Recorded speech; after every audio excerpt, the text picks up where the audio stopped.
y entramos en la historia de la evangelización europea en Japón y en México, lo cual nos permitirá establecer paralelismos entre las relaciones que se establecieron entre poblaciones indígenas y evangelizadores. Nuestro primer especialista es Bernat Martí Oroval, doctor en filosofía por la Universidad de Valencia. Es profesor titular de la Universidad de Waseda, aquí en Tokio. Sus investigaciones versan, por un lado, en la historia del pensamiento japonés y la influencia de la filosofía occidental sobre el budismo durante la era Meiji.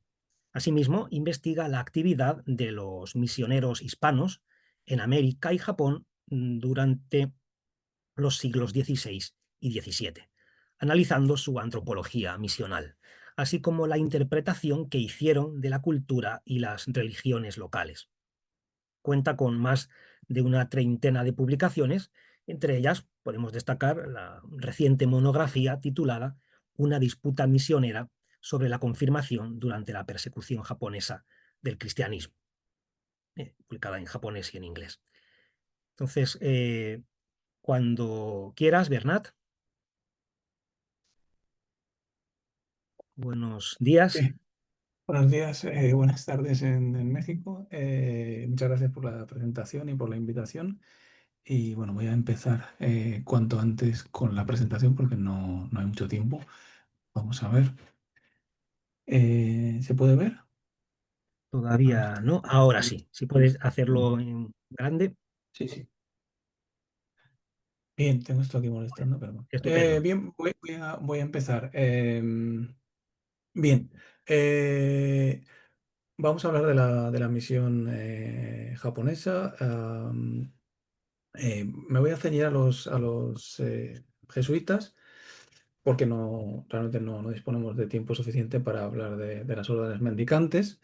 Em, Esta misión fue un hito para los jesuitas porque solo 15 años después de su fundación en París y el reconocimiento en Roma, pues entró en Japón y tuvo el monopolio misional de Japón durante casi 50 años. A ver, perdón. Bien, la descripción de pueblos locales asiáticos es muy anterior en lo que es la tradición misionera.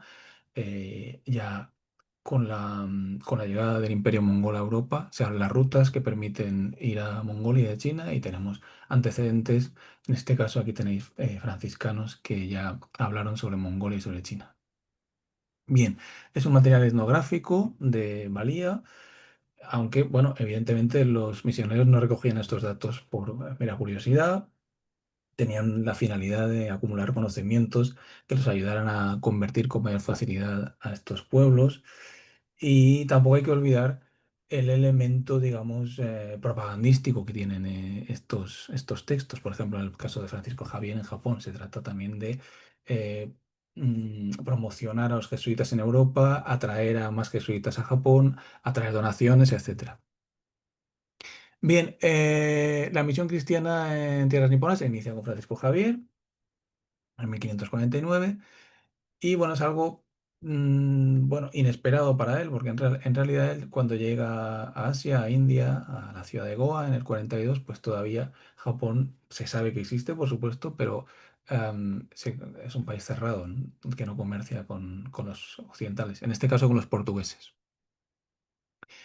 Bien, como os he dicho, Francisco Javier llega en primer lugar a la India, aquí a Goa. Em, y posteriormente, bueno, él lleva a cabo una labor misional en varias zonas de la India y del sudeste asiático. En este proceso llega a Malaca en 1545 y ahí es la primera vez que tiene noticias no de Japón, sino de que los portugueses están comerciando con Japón, que han llegado a Japón y que han establecido ciertos vínculos.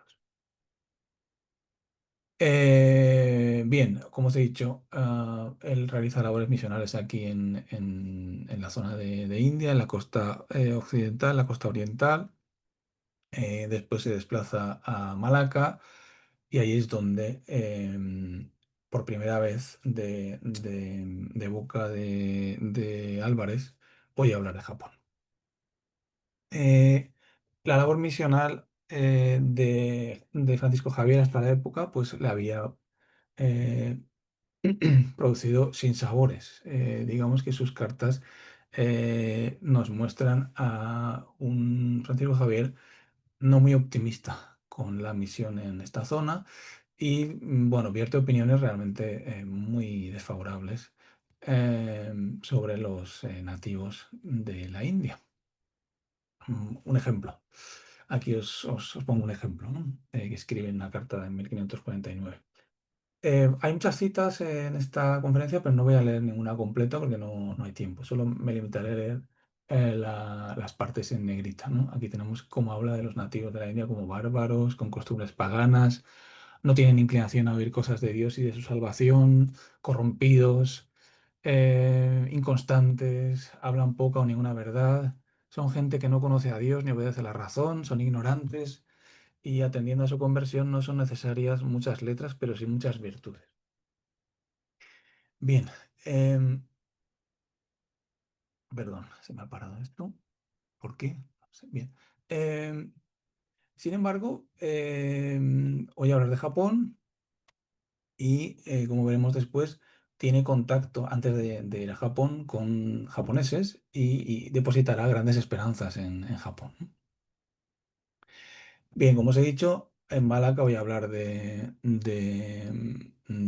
Japón. Después él se va de Malaca, se va a las Islas Molucas y su interlocutor, el marino portugués Álvarez, se va a Japón. Y se reencuentran 2 años después, otra vez en Malaca. Y en ese momento Álvarez trae consigo a 3 japoneses. Anjiro, que parece que es un samurái de baja extracción, y 2 acompañantes, ayudantes. Bien, entonces este encuentro produce en él una muy buena impresión y además Álvarez pues, le habla muy bien de Japón y le da información sobre Japón. Bien, aquí tenéis el viaje de Francisco Javier a Malaca, perdón, de Malaca a las Molucas y después vuelve otra vez a Malaca 2 años después y ahí se reencuentra con Álvarez y conoce a Anjiro, ¿no? Y a sus 2 acompañantes. Bien. Y esto es lo que él dice en una carta que envía en este momento a otros jesuitas sobre Anjiro. Y bueno, dice, si así son todos los japoneses tan curiosos de saber cómo Anjiro, aquí aquí lo denomina Anjiro, paréceme que es gente más curiosa de cuantas tierras son descubiertas. Son los más curiosos de los gentiles, de los no cristianos.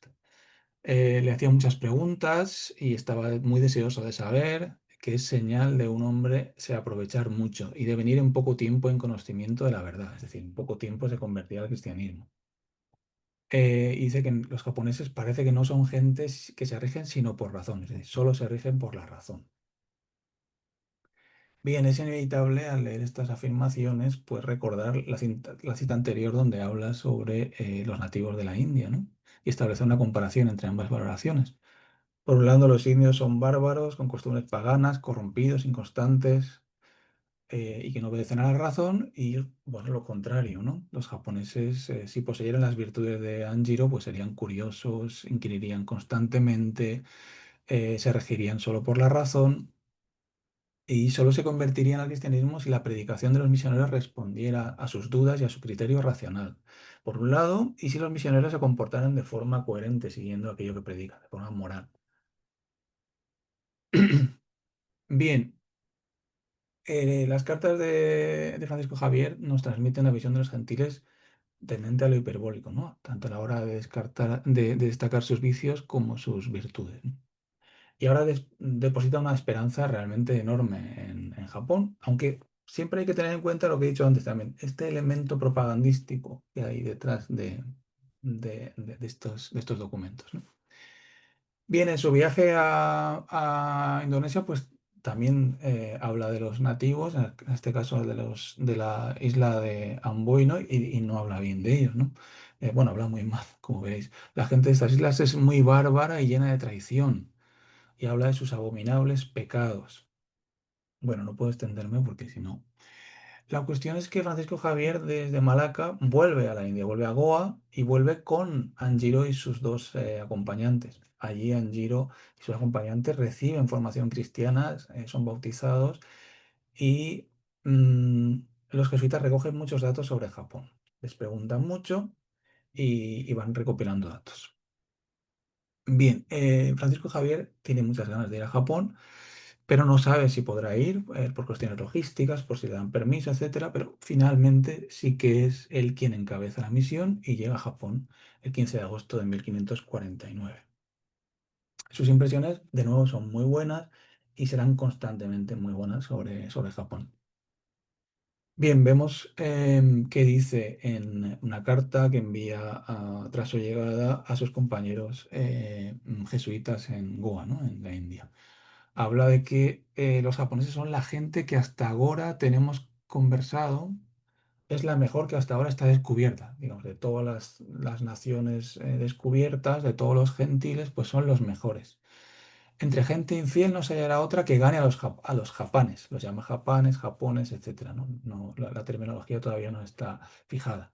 Es gente de muy buena conversación, generalmente buena y no maliciosa, gente de honra, algo que se destaca mucho en los textos jesuitas. Bien, los elogios durante sus estancias son constantes, gente de razón, curiosa, deseosa de aprender, potenciales cristianos perfectos, honrados, etcétera, etcétera. También hay críticas, pero no voy a hablar de esto.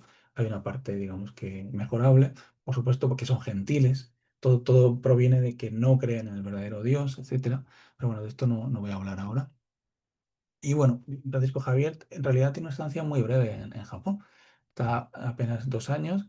Aquí tiene la ruta, ¿no? Llega aquí a Kagoshima y después al norte de Kyushu, después pasa a Yamaguchi, llega hasta Kioto, donde intenta encontrarse con el emperador. Evidentemente es ignorado bueno, la visita del emperador es un fracaso rotundo. Vuelve por la zona eh, este de Kyushu y después se va. Eh, lo interesante es por qué se va, ¿no? Bueno, una de las razones por las que se va es porque él tiene la intención de irse a China. Y es porque China, en este breve periodo, pasa a ocupar la cima de esta protoclasificación de pueblos gentiles. De nuevo, de manera como hiperbólica, ¿no? Entusiasta, pues decide, sin haber ido a China ni simplemente habiendo oído noticias de China, decide que los chinos son el pueblo superior en Asia Oriental. Él regresa a la India en 1551, prepara su viaje a China y preparando su viaje escribe una carta a los jesuitas de Europa donde habla de la siguiente forma de China y de los chinos. Hacía solo 2 años había dicho que los japoneses eran bueno, que era imposible, era impensable encontrar a gente superior a los japoneses, pero él dice lo siguiente 2 años después. Dice que China es tierra de mucha justicia, de más justicia que ninguna de toda la cristiandad, que la gente de la China, la que hasta aquí tengo vista, así en Japón, incluyendo Japón, como en otras partes, es muy aguda, de grandes ingenios, mucho más que los japones, y hombres de mucho estudio. Esta pasión, digamos, por China repentina, pues viene de su idea de que realmente China ha sido durante mucho tiempo la cultura dominante en Asia Oriental, que los japoneses respetan a los chinos, que los japoneses tienen a China como modelo en esta época. Y de que si convierten a China, pues el resto de naciones caerán, ¿no? Fácilmente se convertirán al cristianismo. Em, a finales de agosto de 1552, Xavier intenta entrar a China, va a una isla cerca de la costa de China y ahí esperando permiso para entrar a China, pues finalmente fallece. Bien, cerrado el apartado de Francisco Javier, damos un salto de 30 años y vamos a hablar un poco de Alessandro Baliñano. Digo aquí es una figura al menos tan importante como Francisco Javier, pero en realidad, sinceramente, creo que es más importante. Creo que es la figura más importante en la misión japonesa. eh, porque él estuvo más tiempo en Japón. Él tuvo mucha influencia sobre la misión japonesa durante 30 años, fue la persona más influyente y además dejó textos de los más valiosos. Bien, él era noble napolitano, Nápoles estaba controlado por la corona española y como miembro de la élite, pues su formación es castellana y de hecho escribe sus textos la mayoría en castellano. Bien, él era, digamos, el jefe de los jesuitas en toda la zona de las Indias Orientales, es decir, toda Asia. Y tiene tres estancias hace tres estancias en Japón. Bien, la visión de Variñano de los japoneses es muy positiva, recuerda a la de Francisco Javier. Realmente sus descripciones son más interesantes que las de Javier porque son más abundantes, más elegantes, más lúcidas, pero viene a decir cosas similares. Y solo voy a poner una cita de lo que dice sobre los japoneses porque no me puedo extender más y porque realmente es redundante. Esta es una cita de la primera obra que escribe tras su primera visita a Japón, el sumario de las cosas de Japón. Solo de leer la parte en negrita, la gente es toda blanca, muy importante, de mucha policía, policía es como civilización, porque aun los plebeyos y labradores son entre sí bien criados y a maravilla corteses, que parecen ser criados en corte, y en esto exceden no solamente a las otras gentes de Oriente, más a los nuestros de Europa. Bien, todavía no tenemos aquí en esta época una teoría racial desarrollada ni un racismo científico de los siglos XVIII y XIX bueno, de Francia, de Inglaterra y demás, pero sí que ya hay ideas, estas ideas están aquí de forma germinal. Los japoneses y los chinos en todos los textos de jesuitas y de misioneros de esta época siempre son descritos como blancos. Y esto los equipara, los están equiparando de cierta forma a los europeos. Y los diferencia de los otros pueblos gentiles, de los indios, es un término vaguísimo que incluye a nativos de toda Asia y a los nativos de América y por supuesto a los negros. Y además aquí, en esta cita que hemos visto, Baliñano califica a los japoneses de corteses y los sitúa por encima, digamos, de los europeos de baja extracción, de los villanos europeos. Bien, Baliñano tenía grandes esperanzas depositadas en Japón, igual que Xavier, y de hecho esto se traduce en una medida sorprendente, y es que él encabeza una facción dentro de la misión jesuita que propone aceptar a japoneses en la orden de los jesuitas y en la iglesia. Y esto se pondrá en práctica. Después volveré a esto en la parte de la conclusión. Eh, Vamos a ver, Baliñano, qué dice de los indios y de los negros, que no salen, por supuesto, bien parados en las comparaciones y que vienen a ocupar aquí el papel de hombre de paja usado para resaltar las virtudes de los japoneses, no solo en los escritos de Baliñano, sino de muchos otros misioneros. De hecho, en general se utiliza bastante. A ver, se utiliza incidentalmente, pero es un recurso retórico para reforzar esta idea de que los japoneses son superiores o civilizados. Por ejemplo, aquí tenemos un informe de Baliñano del 74 donde habla de los indígenas de Mozambique. Bueno, vamos a ver las cosas tan terribles que dice. Em, Bien, dice que esta gente es de poquísima capacidad, es totalmente incapaz para nuestra santa ley. La ley significa el cristianismo. ¿Sí? Normalmente no se habla de religión, sino de ley. Religión hace referencia a las enseñanzas de cada escuela, de cada, de los jesuitas, de los franciscanos, de los dominicos. La ley es la religión cristiana, ¿no? Entonces son incapaces para el cristianismo y costumbres, son como esclavos, andan desnudos, viven de toda suerte de inmundicias. Bueno, pues poco se puede añadir, ¿no? Son incapaces, esclavos, bárbaros, van desnudos y comen todo tipo de alimañas, todo tipo de animales. Aquí hay una lista de animales que comen. En otra obra, en el Sumario de la India, hablará de los indios, de los nativos de Asia. Y dice lo siguiente, bastante interesante también. Em, Empieza diciendo que toda la gente de estas partes, excepto la China y Japón, que quedan aparte, todos son de color basa. aunque la una es más negra que la otra. Bueno, algunos son más oscuros que otros, pero son todos de color base, luego veremos. Bueno, son morenos, digamos.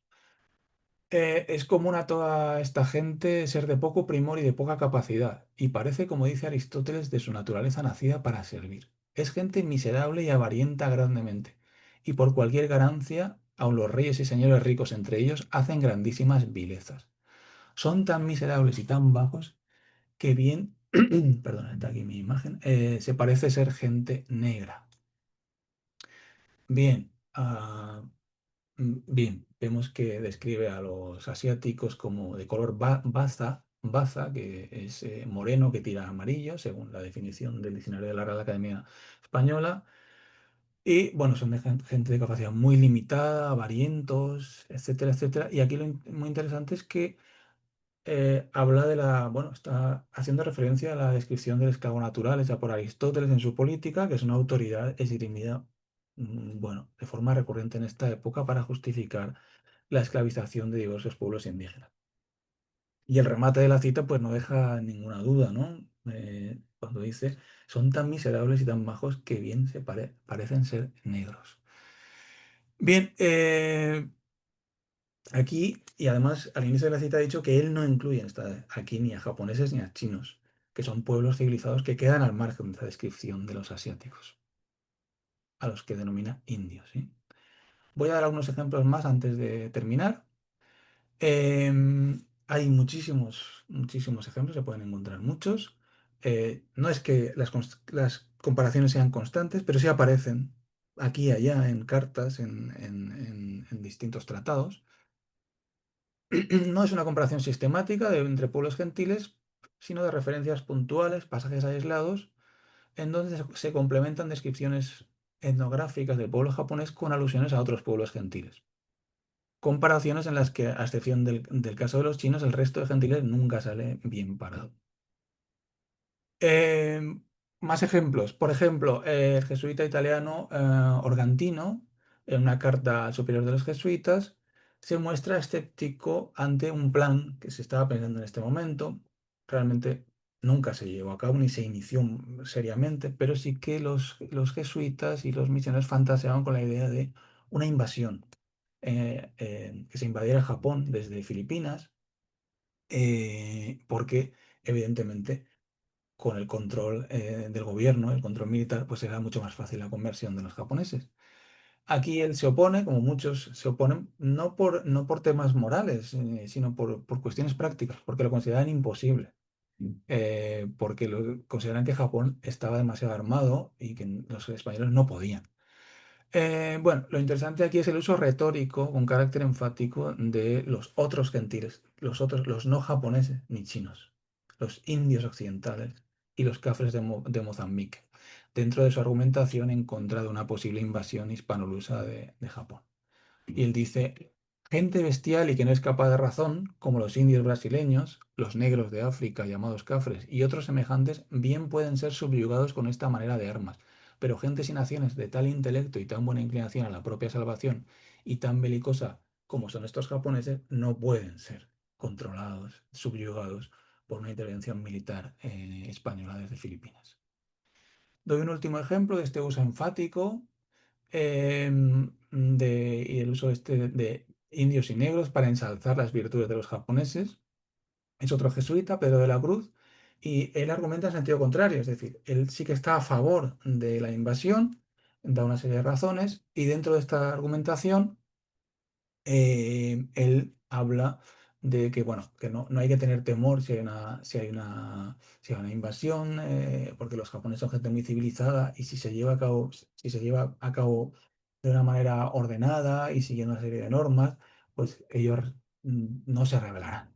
Y dice, cuanto al temor de que harán insolencias, como algunos dicen sin fundamento, se satisface con pensar que esta gente es muy diferente de indios. Bien, dicho todo esto, pues paso a la conclusión. Es una conclusión, bueno, un poco vaga, pero bueno, perdón, aquí está todo. Bien, aquí, bien, la palabra indio es un término polisémico en el vocabulario de los misioneros que llegaron a Japón en los siglos XVII y XVI y XVII y hace referencia tanto a los oriundos de la India como a los indios orientales, es decir, a todos los habitantes del sudeste asiático, exceptuando a japoneses y chinos. Y para añadir todavía mayor imprecisión al significado de este vocablo, pues tenemos evidentemente a los indios occidentales, los habitantes oriundos del continente americano. Por otro lado, encontramos a los negros, con los cuales, perdón, se hace referencia, con este término se hace referencia a los habitantes del África subsahariana, pero que también es un término de un extenso rango semántico, pues es usado ocasionalmente para hacer referencia a pueblos de Asia de color más oscuro que el resto, a indios más oscuros. Sea como fuere, los misioneros en Japón usaron ambos términos como un mero contrapunto que permita realzar las virtudes de los japoneses, siendo indios y negros meros convidados de piedra. Un amplio conjunto de pueblos etiquetados bajo estas dos categorías que tendrán la única función de actuar como sparring a los que abofetean impunemente. Bien, si bien no se trata de comparaciones sistemáticas, esta acumulación de material, con sus enormes limitaciones y clarísimos prejuicios, como hemos visto, constituyen un antecedente de la etnografía comparada. Evidentemente se trata de descripciones que en muchas ocasiones justifican la coerción, el uso de la violencia e incluso la conquista con el fin de convertir a estos pueblos inferiores, carentes de la capacidad necesaria para acceder a la verdad del Evangelio a través de la razón. Eh, Supone un antecedente el discurso civilizatorio de la versión secularizada de este discurso misional que encontramos en la Ilustración, a partir de la Ilustración francesa y el imperialismo de los siglos XVIII y XIX. Em, y al mismo tiempo constituye un hito en la historia de las relaciones entre la Europa cristiana y el resto de culturas, pues valorarán casi en pie de igualdad a los japoneses y a los chinos. Y esto remite a lo que he dicho antes. Tendrá una traducción práctica, dado que los jesuitas recibieron en sus filas a japoneses, no solo como hermanos jesuitas, miembros de la orden, sino también como padres y miembros de la Iglesia, siendo los primeros no occidentales en acceder a estas posiciones. En 1601 se ordena a dos japoneses como, no solo como hermanos jesuitas, sino como miembros de la Iglesia. Y esto realmente sí que es un hito en la historia, digamos, de las relaciones entre europeos cristianos y otros pueblos no occidentales. Y bueno, la verdad es que no estaba mirando el tiempo y no sé cómo voy de tiempo, pero con esto termino mi intervención de hoy. Muchas gracias. Muchas gracias a ti, ¿verdad? El tiempo, muy bien, gracias por ajustarte también. Eh, eh, Esta ponencia, que bueno, que ya veo que han surgido preguntas, las dejaremos luego para el turno común de preguntas y comentarios. Eh, y damos la entrada ahora a nuestro siguiente ponente, Eduardo Durán Pérez, que es licenciado en etnohistoria y maestro en historia y etnohistoria. Actualmente se encuentra cursando el doctorado en historia y etnohistoria en la Escuela Nacional de Antropología e Historia, que hoy nos acoge. Escuela donde también es docente adjunto y titular. En 2022 obtuvo el reconocimiento de los premios del Instituto Nacional de Antropología e Historia por su tesis de licenciatura titulada Entre el control legal y el impulso carnal. Sus intereses académicos giran alrededor de los procesos de evangelización, la historia del cuerpo y las obras del último Michel Foucault. Entonces, cuando quiera, maestro Eduardo. Muchas gracias. Antes que nada, pues agradecerles a todos y todas los que en un viernes por la noche acá en México, por lo menos, se encuentran conectados, conectadas, ¿no? O sea, siempre chismear es como bastante enriquecedor, pero también se agradece el esfuerzo de que sea como en viernes, ¿no? Eh, la ponencia que les voy a platicar o que les voy a más bien a leer el día de hoy surge después de una lectura de un texto bastante interesante de una historiadora que se llama Judith Perkins y el texto se llama The Suffering Self, que es un texto básicamente en donde pues a la usanza de Foucault lo que trata de hacer la historiadora es tratar de alguna manera de dar cuenta de cómo es que se van a van a aparecer, por así decirlo, ciertos sujetos, ¿no? En el alba del cristianismo, como lo va a ser el mártir, el enfermo, ¿no? Y el pobre. No quiere decir que no existieran con antelación, sino que el cristianismo lo que va a hacer, según Judith Perkins, es fincar básicamente todo su sistema de creencias, sí, en lo que es el mito fundacional de la muerte y resurrección de Cristo en la cruz, pero también alrededor de estos sujetos, ¿no? Y a partir de ahí comencé de alguna manera pues a darme cuenta y a leer paralelamente las crónicas franciscanas, ¿no? Bajo esta lógica de lo que, ¿cómo se llama? De lo que Judith Perkins llama como el yo sufriente. Y pues bueno, para no extenderme tanto, eh, voy a dar lectura como a la ponencia que llevo escribiendo. Y dice así. La plática que a continuación compartiré con ustedes se desprende de un proyecto que actualmente me encuentro desarrollando al interior del posgrado en Historia y Etnohistoria de la Escuela Nacional de Antropología e Historia, el cual versa sobre la retórica martirial inserta al interior de las páginas que componen la monumental Monarquía Indiana, 3 tomos, ¿no? Nada más ni nada menos, del franciscano Fray Juan de Torquemada. En esta investigación privilegio los ámbitos de la memoria colectiva y la conciencia histórica, dos elementos que, a decir de distintos profesionales de la historia como Elizabeth Castelli y Joylon Mitchell, son indisociables de las retóricas martiriales. Paso de la, Parto, perdón, de la tesis del historiador Enzo Traverso de que la historia es, ante todo, la memoria es, ante todo, una serie de representaciones colectivas de un pasado cuidadosamente discriminado y realizada desde los presentes de quienes la seleccionan y los escriben. Dichas representaciones, además, tienden, y cito aquí, al estructurar las identidades sociales, al inscribirla en una continuidad histórica y las dota de sentido, es decir, de un contenido y una dirección. Fin de la cita.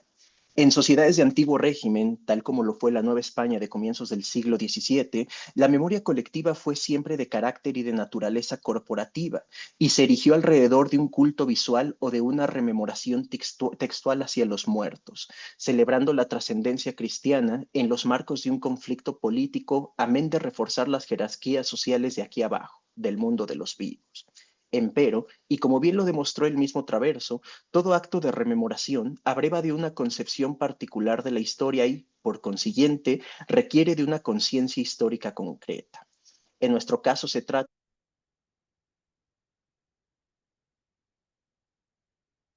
de las fuerzas del bien y del mal, y que hace del sufrimiento, de la persecución y de la muerte, eh, perdón, es que se me desconectaron los audífonos, una suerte de virtudes que ensalzan políticamente las hazañas pasado fenecieron violentamente.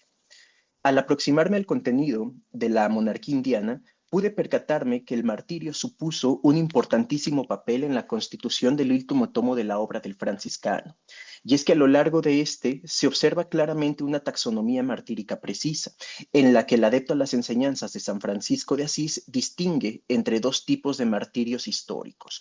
Uno blanco y que es aquel martirio que todo cristiano supuestamente debería de poner en práctica en su día a día, es decir, el someter su carne, el no tomar, cuestiones así por el estilo, es decir, la mortificación espiritual y corporal del cuerpo, y otro de color rojizo que es en donde sí o sí una persona muere por odium fidei, es decir, por odio a la fe, ¿no? Defendiendo las buenas nuevas del Evangelio o las virtudes pregonadas por la Iglesia. Aunado a esto, identifica y señala la existencia de 3 tipos de mártires propios del Nuevo Mundo. Y fíjense, eso es como bien interesante porque van a ser los franciscanos los primeros que en un determinado momento van a engrosar las filas del martirio occidental, ¿no? Al ingresar ya no solamente a sus correligionarios, sino también a sujetos, ¿no? Que van a pertenecer a la élite indígena tlaxcalteca, ¿no? Los 3 famosos pipiltin que van a morir y de los que voy a hablar a continuación, ¿no?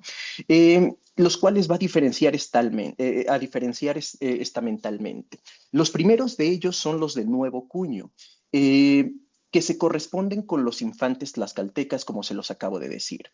El mártir del deseo es el segundo y se constriña a la persona de Fray Martín de Valencia y, finalmente, los mártires provenientes de los cristianos viejos, o lo que es igual, aquellos franciscanos que atravesaron el Atlántico solo para perecer en las provincias de Jalisco y en la de Santa Elena, Florida. La hipótesis de mi investigación, aunque primigenia, radica en que los libros 15º, 19º, 20º y 21º podemos advertir la conformación de un menologio franciscano amén de, primero, conformar una memoria corporativa aquilatada alrededor de una narrativa doliente y sufriente. Y, después, que esta memoria martírica fungió a manera de un dispositivo textual con el que los franciscanos pretendieron hacer frente a un enmarañado contexto político en el que se destacan dos cuestiones de gran importancia. Primero, una pugna entre los cleros regular y secular suscitada después de celebrado el Ecuménico Concilio de Trento y, en Nueva España, de reunido el Tercer Concilio Provincial Mexicano. El caso de Torquemado es un ejemplo de dicha pugna, pues las crónicas provinciales que se compusieron entre 1550 y 1650 por parte de los hermanos menores de San Francisco edificaron, además de un pasado evangelizador glorioso, un relato histórico que ensalzaba el sufrimiento de aquellos que, esparciendo las buenas nuevas del Evangelio de Cristo, fenecieron violentamente en manos de los indios bárbaros, iracundos y viciosos.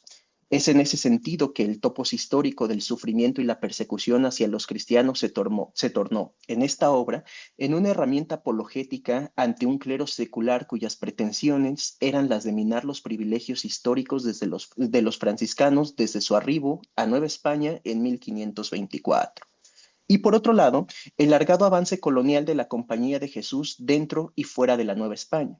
Como veremos al final de la ponencia, que es parte de la conclusión, el caso de los niños mártires de Tlaxcala evidencia un estrepitoso silencio respecto a aquellos jesuitas que fueron ejecutados en Nagasaki a finales del siglo XVI. Ahora bien, desde la antigüedad tardía se edificaron dos grandes modelos de martirio al interior del cristianismo. Me estoy refiriendo a ese martirio rojo, ese martirio en donde alguien pierde la vida, ¿no? Esto no quiere decir que sean los únicos, pero sí los más socorridos dentro de la tradición cristiana de Occidente. El primero de ellos es el que podemos calificar de clásico y cuya característica principal es el acechamiento y el asesinato de un individuo o de una colectividad religiosa a manos de un abigarrado aparato jurídico. El documento más temprano a este respecto lo constituyen las epístolas que dan cuenta del juicio público a Policarpo de Esmirna. El segundo de ellos se desarrolló en el marco de los desplazamientos germánicos y la evangelización interna de Europa y responde a aquel en donde un santo o un hombre virtuoso, evidentemente cristiano, fenece en tierra de bárbaros, ¿no? A causa de la propagación de las buenas nuevas del Evangelio. Entre los siglos XVI y XVII, y en el contexto de un expansionismo europeo situado en los albores del modo de producción capitalista, aunado a la reconfiguración confesional de una Europa que oponía a católicos y protestantes, el martirio resurgió como un arma arrojadiza que, por un lado, legitimaba a los muertos de ambos bandos y, por el otro, retomaba los modelos tardoantiguos para adaptarlos al contexto histórico de la modernidad temprana. Tal es el caso que aquí nos ocupa, el de Fray Juan de Torquemada, quien, por influencia de Jerónimo de Mendieta, su maestro, adoptó los modelos del clérigo itinerante que fallece en tierras de infieles y el de los santos inocentes que mueren por órdenes de un adulto siempre, siempre cruel, ¿no? La particularidad del martirio en el texto de Torquemada radica en su reconfiguración. En el prólogo al libro 21 se define al martirio como aquella muerte infligida a los cristianos por la defensa de su fe o las virtudes pregonadas por su religión, como la sobriedad o la pobreza voluntaria. Además, para ser tildada de martírica, dichos fenecimientos debían ser voluntarios. Y esto es una cuestión súper problemática porque va a llegar un momento en donde van a comenzar a preguntarse, incluso dentro del mismo franciscanismo, cuál sería la diferencia entre un mártir y un suicida, ¿no? Que es una cuestión evidentemente bastante, ¿cómo decirlo? Bastante cuidadosa precisamente porque el suicidio, como lo vamos a ver un poquito más adelante, ¿no? Constituye en estos momentos un delito de lesa majestad, ¿no? Y en ese sentido, ¿qué pasa, por así decirlo, con esta cuestión de la virtud? Es decir, ¿qué pasa con esta cuestión de querer de alguna manera morir predicando las buenas nuevas del Evangelio? ¿Será que ese ímpetu de querer convertir a las masas, por así decirlo, es lo que va a diferenciar al mártir del suicida, es una cuestión que por mucho tiempo no tuvo respuesta, ¿no? Y la cuestión de la voluntad se vuelve cada vez más complicada cuando se adopta directamente este modelo del mártir itinerante, porque en el modelo clásico de lo que la voluntad es para el cristianismo, uno tiene que ser consciente de que va a morir. Y esto se retoma de lo que es el modelo clásico romano, que es un modelo en donde a las personas, ¿no? A las personas que van a ser ejecutadas, en este caso a los cristianos, se les da un aviso y se sabe que van a morir porque además pasan un largo tiempo generalmente en la cárcel, ¿no? Pensemos en Policarpo de Esmirna, pensemos en San Cipriano, pensemos en Felicidad y Perpetua, es decir, pensemos en todas estas filas de los mártires de la, ¿cómo se llama?, de la primera generación, ¿no? El gran problema es que va a llegar un momento en donde, por ejemplo, con la rebelión de los Kashkanes de 1541, ¿no? Y lo que es el proceso de colonización de lo que es la provincia de Jalisco, pues vamos a tener reducciones de indios que de alguna manera pues no están acostumbrados al sedentarismo y la gran mayoría de ellos son nómadas. En ese sentido, esas reducciones van a funcionar a manera como de células independientes en donde entre un pueblo y otro van a morir, por así decirlo, de forma fortuita estos frailes. Entonces, aquí, ¿cómo explicamos la cuestión de la voluntad? Y para eso, en algún momento, Torquemada se arma de toda una serie de saberes de la antigüedad tardía, especialmente de lo que va a ser la obra de, ¿cómo se llama?, de uno de los padres alejandrinos, ¿no? Para decir que la voluntad también se encuentra en la indefensión del cuerpo, ¿no? Es decir, si Cristo puso las dos mejillas, ¿no?, para ser abofeteado, pues también un cristiano debería de poner ambas mejillas, incluso si su vida corre riesgo. Finalmente, ¿no?, la característica fundante de este tipo de martirios que podemos observar desde que Fray Toribio de Benavente Motolinia redactó su historia de los indios de la Nueva España es que el ejecutor de los cristianos no era ya un estado como el romano. No. Si bien dicho modelo estará presente en el mundo novohispano, especialmente en el caso de los mártires que fueron ejecutados en Nagasaki en 1597, ¿no?, de quien podemos resaltar la figura de, ¿cómo se llama?, de San Felipe de Jesús, el modelo acuñado por los franciscanos sustituirá la instancia política del modelo clásico por el topos del indio reacio a acatar la fe de Cristo. Generalmente, las historias que implican un abatimiento de este tipo dentro del franciscanismo novohispano opusieron dos tipos, dos categorías enfrentadas de indios: el neófito dócil acompañante del fraile y el bárbaro semidesnudo que respondía a la ominosa categoría chichimeca y que, con macana en mano, porque es algo que les llama muchísimo la atención, hay que recordar que entre más primitivas sean las armas con las que muere el cristiano, ¿no?, más primitivo es el asesino en ese sentido, ¿no? Y primitivo muy entre comillas, ¿no? Trozaban los cráneos, desmembraban los brazos y blasfemaban sobre los cuerpos de los seguidores de San Francisco.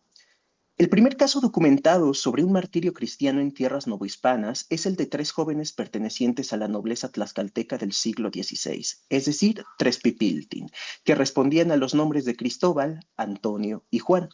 Las fuentes que dan cuenta de este cruento suceso al interior del franciscanismo novohispano del siglo XVII se cinden en dos tipos. Primero, aquellas que pertenecen al género de la crónica provincial, comenzando con la historia de los indios de la Nueva España, pasando por la historia eclesiástica indiana de Jerónimo de Mendieta y hasta llegar a la monarquía indiana. Vale la pena resaltar el hecho de que existe una versión perdida, un manuscrito que se le atribuye a Motolinia y que va a ser recopilado, ¿no?, ciertas partes de este manuscrito perdido en lo que es la, ¿cómo se llama?, relación de Zorita. Y aquí hay una cuestión bien interesante porque justo va a ser en esta crónica, bueno, en ¿cómo decirlo?, en esta historia, por así decirlo, libresca de las crónicas provinciales, en donde va a aparecer, por así decirlo, el título de mártir. Y esto es bien interesante porque Motolinia, en su historia de los indios de la Nueva España, como que se agarra todavía para no decirles o no llamarlos de esta manera, ¿no? Y sin embargo va a ser después como con el texto de Zorita, cuando ahora sí se les va a empezar a calificar de indios. Y esto responde a un contexto bien interesante en lo que va a ser la Nueva España de comienzos del siglo XVII, porque el que alguien tenga, por así decirlo, el martirio es el modelo por excelencia de santidad de la cristiandad, ¿no? Y en ese sentido que a alguien se le otorgue este mote no es una cuestión menor. Lo que sí es muy ¿cómo decirlo? Como muy sintomático de Torquemada, es que a cada rato va a estar de alguna manera justificando el por qué a estos niños, si bien es cierto que el pontífice, ¿no? Y la congregación de ritos fundada en 1588 no va, ¿cómo se llama? No va de alguna manera a otorgarles dicho calificativo. Él va a estar como muy consciente de que son mártires a pesar, ¿no? De lo que diga el papado, lo cual pone a los franciscanos en una situación bastante difícil porque el hecho de ir en contra, por así decirlo, de los designios pontificios, los arrastra de alguna manera, ya sea por cuestiones dichas de forma expresa o por actos de omisión, ¿no? Hacia lo que es la órbita del protestantismo, que es una cuestión que en estos momentos pues está en auge, ¿no? El otro tipo de fuentes son aquellas que fueron compuestas en náhuatl y que fueron impresas bajo la autoría de Fray Juan Bautista. A la fecha, solo contamos con algunas copias que fueron hechas de este impreso en el siglo XVIII y que se encontraban entre las pertenencias que el Santo Oficio de la Inquisición confiscó al italiano Lorenzo Buturini. Eso también es una cuestión como bien interesante, ¿no? Porque de alguna manera, pues vamos a ver que en esta construcción de lo que es el relato de los niños mártires de Tlaxcala, los indios jugaron un papel fundamental porque fueron los informantes, ¿no? Según Stephanie Smith, fueron los informantes de ¿cómo se llama? Del mismo Bautista, los que le ayudaron en un determinado momento a traducir y agregar ciertas partes que no existen en ese supuesto manuscrito perdido, ¿no? Y entonces tenemos dos cosas perdidas, el manuscrito original de Motolinia y tenemos por otro lado el impreso perdido de Fray Juan Bautista en náhuatl, del cual solo tenemos, perdón, dos copias manuscritas del siglo XVIII. Y las tenemos diciendo en estas copias que en efecto son, por así decirlo, obras originales del padre Bautista. Y eso es una cuestión como bien interesante porque si nos damos cuenta, estamos viendo que hay algo que todavía no terminamos todavía ¿cómo decirlo?, de explicar. Y esa pregunta es como la siguiente, o sea, ¿por qué existe entre un periodo que va de 1550 a principios del siglo XVII tantas fuentes que nos hablan de los niños mártires de Tlaxcala dentro del franciscanismo? ¿Será que los niños mártires de Tlaxcala en un determinado momento van a jugar un papel preponderante en esta pugna entre el clero secular y el clero regular? Son todavía hipótesis que de alguna manera pues estamos tratando ¿cómo se llama?, de desarrollar. En términos generales, la historia de Cristóbal en el texto de Torquemada comienza con una exquisita disquisición sobre el significado de su nombre, ¿no? Y eso es algo que nada más está en Mendieta, pero no se encuentra en otras partes, ¿no? En la que, abrevando de la tradición judía, el nombre del impúber implica su propia penitencia. Así, el mismo fraile lo asimila a Cristo, quien tuvo que encarnar los azotes de los romanos antes de ser crucificado. Así como Cristo, Cristóbal le hizo frente a la violencia de su padre, Axoteca, un indio de la élite tlaxcalteca que, movido por la ambición de su esposa Suchipapalotzin y su anhelo de que Bernardino, su hijo, heredara las tierras del padre, golpeó y quemó a su primogénito hasta matarlo, no sin antes sobrevivir una noche para hacer gala de las virtudes cristianas, tales como el perdón, la paciencia y, por lógica franciscana, un abandono total de los bienes terrenales, amén de abrazar las guirnaldas de la eternidad. Una vez muerto Cristóbal, su padre escondió su cuerpo para no ser procesado por las autoridades castellanas, cosa que no sucedió. El relato en sí está dedicado a ejemplarizar a los lectores y a erigir una visión sufriente de la evangelización de la Nueva Esparta. Y es que entre más violento el fenecimiento de un individuo, más política es la lección moral. Empero, y como es de esperarse, la narrativa de Cristóbal está repleta de elementos de carácter hagiográfico y taumatúrgicos. Es por ello que su cuerpo es encontrado sin vida, pero incorrupto, suceso que constituye la condición de posibilidad del castigo público que se le inflige. Y esto también es una cuestión como bien interesante, ¿no? Porque vamos a ver cómo, de alguna manera, en esta narración de los niños mártires de Tlaxcala y en general de todos los mártires que aparecen al interior de la monarquía indiana, van a escindirse siempre de forma dicotómica, ¿no? Hay que recordar un poco que el cristianismo, desde el momento, ¿no?, de la patrística, comienza a ser una religión que va a funcionar a través de dicotomías, a veces de dicotomías dicotomías opuestas o a veces dicotomías complementarias, pero siempre va a haber una cuestión dicotómica dentro de la cristiandad, ¿no? Y eso es algo bastante natural cuando nosotros hacemos una arqueología del cristianismo y vemos que muchos de los elementos que el cristianismo va a retomar para explicar epistémicamente ciertas cosas van a ser elementos que van a ser retomados de este dualismo ontológico de Platón, ¿no? Y eso es una cuestión como bien interesante que nosotros vamos a ver a lo largo de todas las crónicas, porque siempre vamos a ver esa oposición del indio bueno y el indio malo, ¿no? El chichimeca y el indio dócil. Vamos a ver al padre bueno y la madre, ¿cómo se llama? Y a la madre mala, ¿no? Vamos a ver, ¿cómo se llama? Al hermano bueno y al hermano malo y así sucesivamente. Es decir, vamos a tener, ¿cómo se llama? Vamos a tener todas estas cuestiones dicotómicas a lo largo de toda esta narrativa. Y una de estas cuestiones dicotómicas tiene que ver con algo de lo cual tampoco se ha analizado mucho en el caso de los niños mártires de Tlaxcala, que tiene que ver con lo privado y lo público. No encontré mejores adjetivos como para describir esto. Yo sé que no existe tal cosa como la privacidad hasta que surge, por así decirlo, la alcoba conyugal burguesa del siglo XIX, ¿no? Pero es bien interesante que lo escondido en este sentido, ¿no? Es algo que siempre va a salir a la luz porque siempre pasa un evento de carácter taumatúrgico, de carácter hagiográfico, que va a hacer que el pecado, que es lo que se encuentra escondido, salga a la luz y sea posible castigarlo. ¿Y quiénes son los encargados de castigarlo? En este caso, y eso es una cuestión también que vale la pena explorar, la justicia civil. ¿Por qué? Porque estamos en un momento en donde tanto la justicia civil como la justicia religiosa están echando mano, ¿no? Para la extirpación de la idolatría. Entonces, además, estamos en un punto en donde todos estos juicios por idolatría también se están llevando a cabo, ¿no? Entonces, hay que tener como muy en claro ese contexto, precisamente porque lo que va a pasar con esta cuestión de lo que es el encubrimiento y ¿cómo decirlo? Y el descubrimiento de este encubrimiento, ¿no? Es que va a dejar una lección de carácter moralizante y ejemplificante, ¿no? Es decir, ya colgamos a Axioteca y una vez que Axioteca le es colgado, ¿no? Todos tienen que aprender que este tipo de cuestiones, pues, no se hace. Lo interesante del caso, además, sucede después de la muerte de otros dos niños, Antonio y Juan, quienes también son pipiltin, pero a quienes les van a dar un protagonismo muchísimo menor, muchísimo, muchísimo menor, a quienes les dedica un espacio pues muchísimo más ínfimo que a Cristóbal. Cosa lógica si el impúber llevaba el nombre de Cristo, ¿no? O sea, ya lleva con esta cuestión del nombre, ¿no? La importancia de su martirio. Una vez dicho que estos infantes murieron in odium fidei, como se dice en latín, es decir, por odio a la fe, Torquemada procede a una reflexión histórica del martirio, argumentando, como lo dijimos con anterioridad, que el mártir es mártir sí y solo sí cumple con los tres siguientes puntos. Primero, que pierde la vida.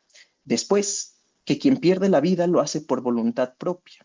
En este caso, como nosotros sabemos, pues un niño, o en este caso Cristóbal, por el poder del guión, no podía hacerle frente a un violento Axioteca a quien ya le había destruido sus ídolos, a quien lo regañaba por beber y así sucesivamente, ¿no? Entonces, pues no existe forma alguna, ¿no? Dentro de esta geografía que Cristóbal se pudiera defender de Axioteca, ¿no? Entonces, el hecho de dejar que Axioteca le propinara una golpiza, lo quemara, ¿cómo se llama? Lo desmembrara y así sucesivamente, constituye un acto voluntario, ¿no? Y eso es una cuestión como bastante constante a lo largo de la historia del cristianismo porque es algo que nace con las narrativas neotestamentarias y que va a estar también bien presente hasta, por así decirlo, pues la modernidad temprana. Y finalmente, con esto quiero cerrarlo, ¿no? Esta memoria martírica, perdón, sobre el abatimiento de estos tres infantes concluye sacralizando la visión tlaxcalteca y franciscana de la evangelización a un doble nivel. Por un lado, la Tlaxcala del siglo XVII va a ser asimilada a la Roma cristiana, y es que, al igual que en este sagrado lugar, la sangre de los mártires fue el fluido responsable del nacimiento de un rebosante vergel, pero ya no de un rebosante vergel como a la usanza romana, ¿no? Sino de un rebosante vergel indocristiano. Por otro, es de resaltar que, además de hacer de Tlaxcala la cuna del cristianismo americano, el mismo Torquemada recurre al presente relato hagiográfico como una suerte de dispositivo textual destinado a silenciar a los mártires jesuitas que fenecieron en el Japón de 1597. Y lo logra asimilando a los impúberes novohispanos con los infantes nipones, enfatizando que el esparcimiento del Evangelio se ha logrado por medio de una relación dual, los hermanos menores de San Francisco como maestros y los niños como sus catecúmenos, mientras que de los jesuitas que fueron crucificados en Nagasaki al mismo tiempo que los franciscanos, solo leemos silencio, un silencio que podemos asumir como una herramienta discursiva de naturaleza política. Hasta aquí va mi presentación y pues muchas gracias.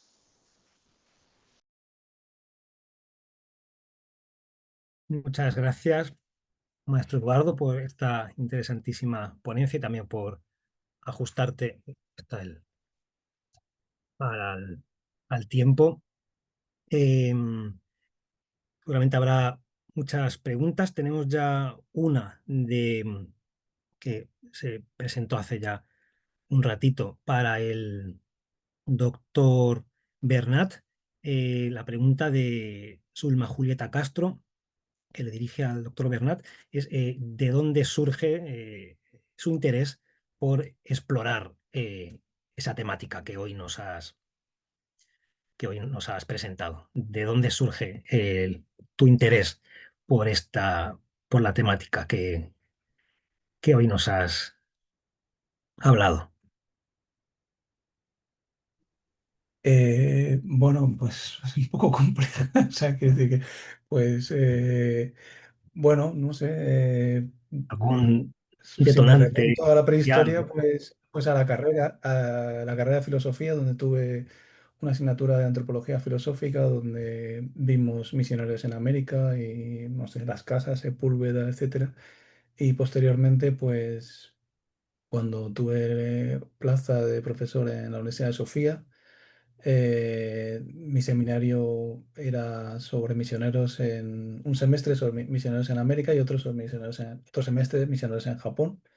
Y bueno, pues leyendo y estudiando documentos, pues este es el tema que he expuesto hoy es un tema de los muchos relacionados con este campo que me interesan y sobre los que, Ujú, pues sobre este tema no había tenido oportunidad de hablar hasta ahora, pero hace tiempo bueno, pues tenía notas y ujú. documentos compilados.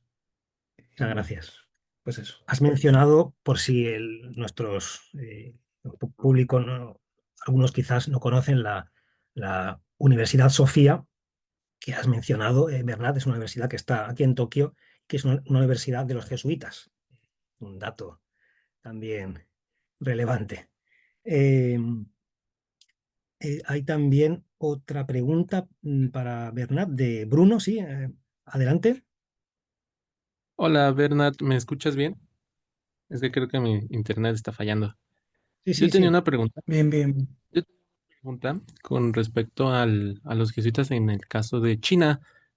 Se relaciona un poco con lo que yo estoy trabajando de tesis, pero mi pregunta versa en cuáles eran estos como santos a los que los chinos estaban más dados como a aceptar, porque bien se sabe que cuando hubo jesuitas en China, una comitiva del emperador eh, hizo,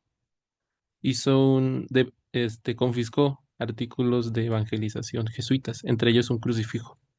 Y quien organizaba esa comitiva china era el eunuco del emperador Ma Tang, y se lo presentó al emperador, y el emperador se sacó de onda y pensó que era algo de magia negra. Y los jesuitas, en China hicieron a un lado todos los crucifijos.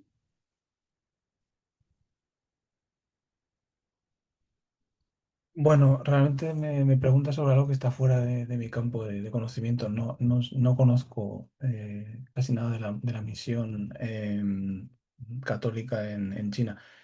En el caso japonés, Tampoco, también te diría que tampoco sé muy bien qué santos eran más. Sí que ha habido siempre, se comenta siempre la Virgen María, ¿no? Como un icono, digamos, que siempre despertó mucha devoción. Pero en cuanto a santos, la verdad es que no te puedo responder, lo lamento mucho. Bueno, gracias. Una cosa que quería comentar, ya que ha comentado Bernardo de la Virgen María como imagen de devoción en Japón. eh, de hecho, luego los cristianos ocultos, porque cuando se prohibió el cristianismo, esto tema de historia de arte, por eso acordado, los cristianos ocultos tenían también imágenes secretas de devoción a la Virgen María, pero camufladas como si fueran una imagen budista, canon. Así sí es cierto que el culto a la Virgen María fue, desde luego, importante, por lo menos desde el punto de vista de la devoción popular luego de los cristianos ocultos. Gracias. A ti. ¿Hay más preguntas? Yo tenía sí, una para el maestro Eduardo. El- ¿Cómo fue luego el proceso de canonización y de, o sea, beatificación y canonización de los niños mártires de Tlaxcala? ¿Fue difícil, fácil? Has comentado esa rivalidad entre franciscanos y jesuitas y Ujú.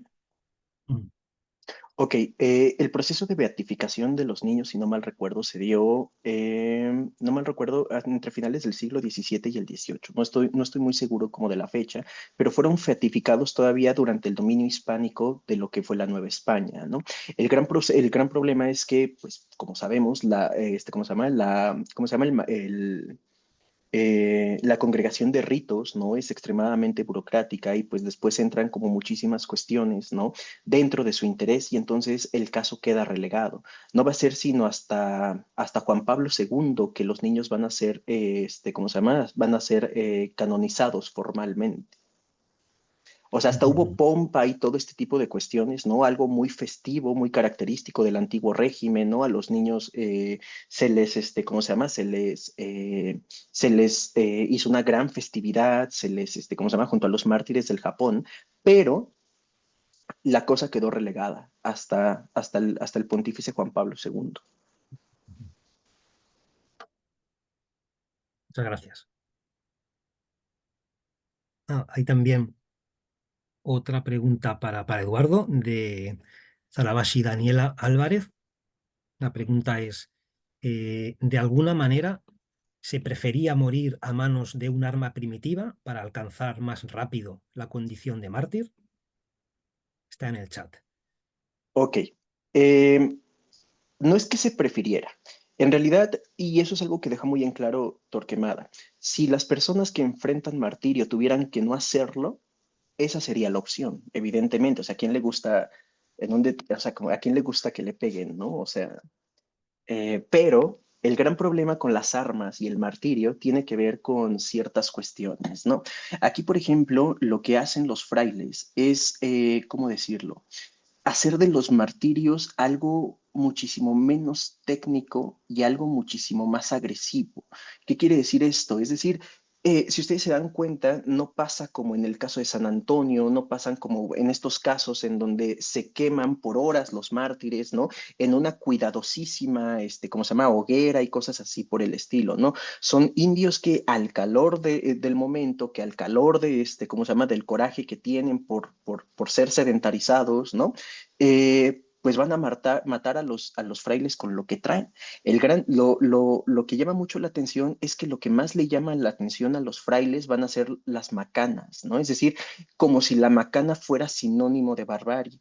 Y aquí es una cuestión como bien interesante esto, ¿no? Porque si mueres por una macana, tu cráneo va a ser trozado. O sea, eso sí, las descripciones son crueles. Las descripciones son de sesos volando por los suelos, perdón, cráneos que van a ser ocupados como copas para beber vino, ¿no? Y cuestiones así por el estilo. Pareciera ser que es el arma predilecta de los franciscanos junto con las flechas, pero es nada más para denotar, por así decirlo, la barbarie de los perseguidores de los cristianos. Muchas gracias. Interesante también. Hay una última pregunta, porque ya nos estamos pasando del tiempo. Una última pregunta para Eduardo, también está en el chat, la dirige Sulma Julieta Castro, y es ¿cómo consideras que visibilizar estas historias influye en el tiempo actual, en el presente? Eso es una cuestión bien interesante. Hay un textillo que ustedes pueden consultar en algún momento que se llama Martyrdom, A Very Short Introduction, que es de estas introducciones cortas de Oxford. De Oxford. Y, ajá, y entonces hay algo que me llama mucho la atención sobre la concepción contemporánea de lo que es el martirio y que justo tiene que ver con la cuestión de los usos políticos respecto a quién podemos decir que es mártir y no. Y en ese sentido hay que tener como muy presente lo que pasó hace poquito con con Kirk, cuando ¿cómo se llama? Cuando lo matan, le atraviesa la bala el cuello, ¿no? Y en ese sentido comienzan a concebirlo como un mártir de corte protestante, ¿no? Y que es una cuestión como bien interesante. Aquí lo interesante del martirio es que el martirio puede, según este autor, ¿no? Servir como una contranarrativa de aquellas narrativas hegemónicas como lo puede ser la de Kirk. Es decir, ¿a quiénes podemos considerar mártires y no a todos los que fallecieron, ¿no? ¿Cómo se llama? Por este genocidio israelí, por ejemplo, ¿no? Eso es una cuestión también que nosotros debemos de tener en cuenta cuando estudiamos el martirio sobre cómo estos conceptos van a dejar de ser utilizados nada más como una categoría histórica para explicar el pasado y que nos pueden a nosotros dar cuenta de los usos políticos de los conceptos históricos en el presente, pero también, ¿no? Sin dejar de lado algo que dice Walter Benjamin, que es bien interesante, sin praxis no somos historiadores, ¿no? Y en ese sentido, pues el hecho de concebir a ciertas personas como martirio también sirve para denunciar, por así decirlo, las atrocidades de un Estado. Muchas gracias de nuevo por tu reflexión.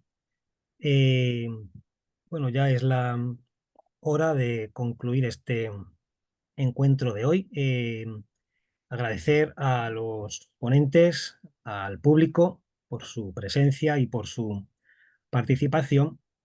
Y quiero emplazarles a la próxima jornada, ya la última, la semana que viene, viernes en México, sábado por la mañana en Tokio, donde será una jornada además centrada en temas de literatura entre Japón y México. Entonces, hasta la próxima semana. Esperamos contar de nuevo con su presencia y muchas gracias a todos.